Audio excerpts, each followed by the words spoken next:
BNR gold and diamonds తరుగు తక్కువ బంగారం ఎక్కువ ఇప్పుడు మన వైజాగ్లో. అయితే ఒక క్వశ్చన్ దాచిపెట్టుకున్నాను.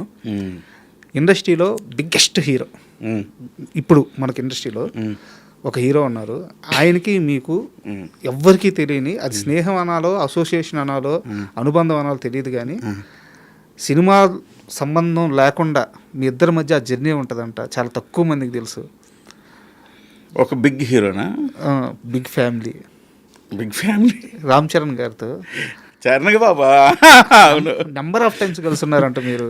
అంటే నేను సినిమా చూపిస్తామా అయిపోగానే రావు రమేష్ గారు ఫోన్ చేసి, త్రినాథ్ గారు అర్జెంటుగా పలానా ప్లేస్లో ఉందాం రండి.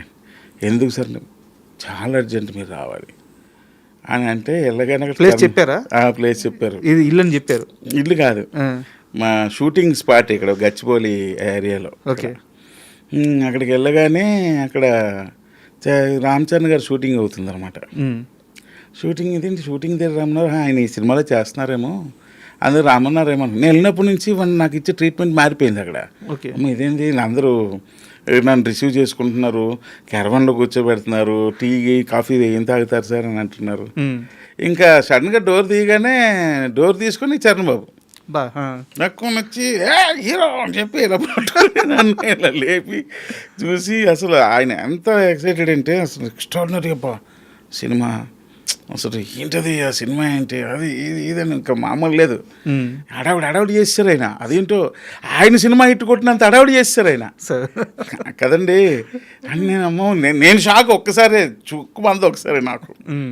అప్పటి నుంచి ఆయన మంచి ఒపీనియన్ బాగా. అంటే చెప్పాను కదా, మరలా ఆయనకు కూడా మర్చిపోయాను కథ చేద్దాం అది ఇదని. దిల్రాజు గారి ఆఫీస్లో చాలా వర్క్ చేసాం, కానీ మరి నాకు ప్రాబ్లం ఏంటంటే నాకు కాన్ఫిడెంట్ రావాలి. నేను రాసే కథ చేస్తే కొట్టాలి అన్న కాన్ఫిడెన్స్ వస్తే కానీ నేను ముందుకు వెళ్ళలేను. అది ప్రాబ్లం. నా క్వశ్చన్ కూడా ఇందాక నేను సరిగ్గా ఫ్రేమ్ చేయగలిగానో లేదో నాకు తెలియదు, కానీ మామూలుగా రామ్ చరణ్ గారు చాలా ఇంట్రోవర్ట్. ఆయన ఎవరి దగ్గర ఎక్కువ ఓపెన్ అవ్వరు, కానీ మీ విషయంలో మాత్రం మీలాగా మాట్లాడాలి, మీలాగా ఉండాలి, చాలా నచ్చిన వ్యక్తి మీరు ఆయనకి అని చెప్పేసి చెప్పారు. ఓపెన్గా ఉంటే ఆయనకి ఇష్టం అండి.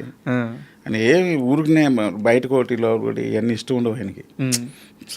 ఏదున్నా ఓపెన్గా చెప్పేసుకోవాలి, ఓపెన్గా ఉండాలి. అలాంటి పర్సన్స్ అంటే ఇష్టం ఆయనకి బాగా. సార్ ఇప్పటికైనా కలిసారా చిరంజీవి గారిని? ఇప్పటికీ చిరంజీవి గారిని కల్లా. నాకు ఇది విచిత్రంగా ఉంది సార్. నాకు అవకాశం రాలేదు ఆయన కలిసే అవకాశం రాకపోవడం ఏంటి సార్? అసలు మామూలుగా చిన్న చిన్న ఆర్టిస్టులు ఒక చిన్న రోలు బాగా చేస్తే ఆయన ఇంటికి పిలుచుకొని మాట్లాడతారు. అవునవును. త్రినాథరావు నక్కిన ఎన్ని హిట్లు, ఎన్ని మాసు హిట్లు, ఒక నిర్మాత అయ్యారు. ఈ రోజుకి మీకు చిరంజీవి గారిని కలిసే అవకాశం రాలేదంటే నాకు అసలు అర్థం కావట్లేదు. అంటే అవకాశం రాలేదు, నిజంగానే అవకాశం రాలేదు. First point. సెకండ్ పాయింట్ ఏంటంటే చిరంజీవి గారు నా మీద ఈయన ఇలా చేస్తాడు అన్నది ఆయనకి మైండ్లో ఉంది. మీ పేరు ఖచ్చితంగా ఇందాక వెళ్ళి ఉంటుంది కదా? ఉంది. అది తెలుసు నాకు. మధ్యలో ఉన్నవాళ్ళు నా గురించి మాట్లాడేటప్పుడు వచ్చే ప్రస్తావనలు అన్నీ నాకు తెలుసు.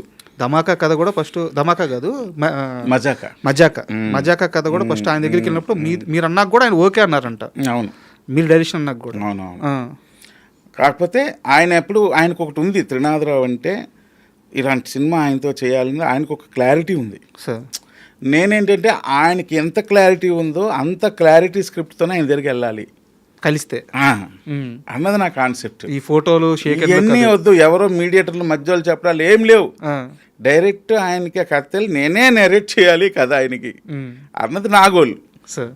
అలా అండ్ ఈ మొత్తం ప్రయాణంలో ఏదన్నా ఈ సినిమా గురించే మాట్లాడుతున్నాను సార్. సినిమా ఇండస్ట్రీలో ఒక కష్టాన్ని చూసి కుమిలి బాధపడిన సందర్భం నుంచి ఈరోజు ఈ జర్నీ దాకా ఆ ప్రయాణంలో ఆ సందర్భాన్ని గుర్తు చేసుకోమంటే ఏ సందర్భాన్ని గుర్తు చేసుకుంటారు మీరు?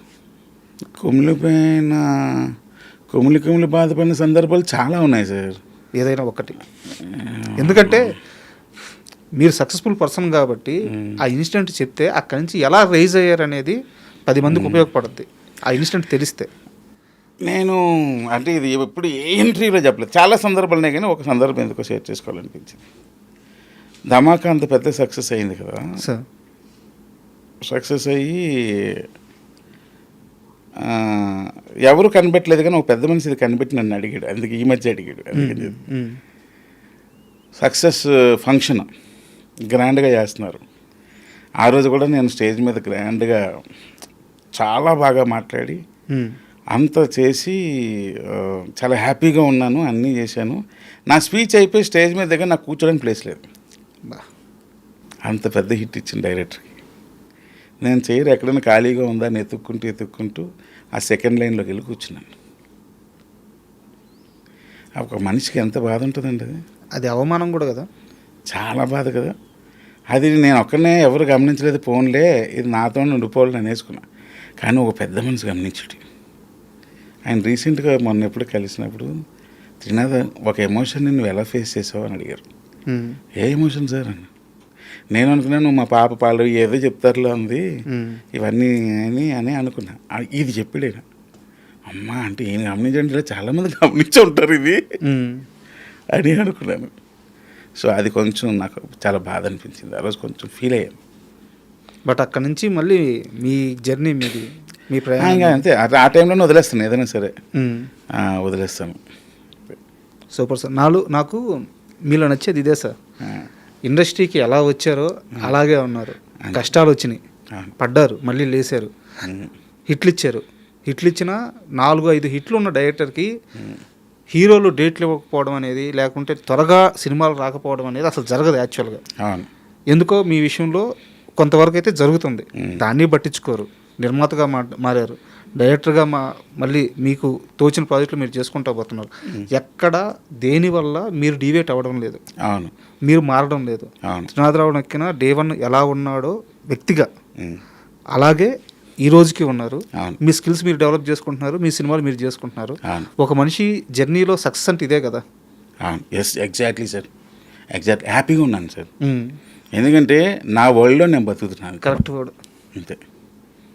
సో ఫైనల్గా సార్, అనకాపల్లి సక్సెస్ పైన ఎంత కాన్ఫిడెంట్గా ఉన్నారు? ఆడియన్స్కి ఏం చెప్పబోతున్నారు సినిమా? అనకాపల్లి చాలా కాన్ఫిడెంట్గా ఉన్నాను. బేసికల్గా ట్రైలర్ చూసి అన్నీ చూసి అందరూ ఇది యాక్షన్ ఎక్కువ ఉంది, ఇలా ఇంకోటి ఎక్కువ ఉంది అనుకుంటున్నారు. కానీ నేను అందరికీ చెప్పే స్ట్రైట్ పాయింట్ ఏంటంటే, it's complete family emotional film.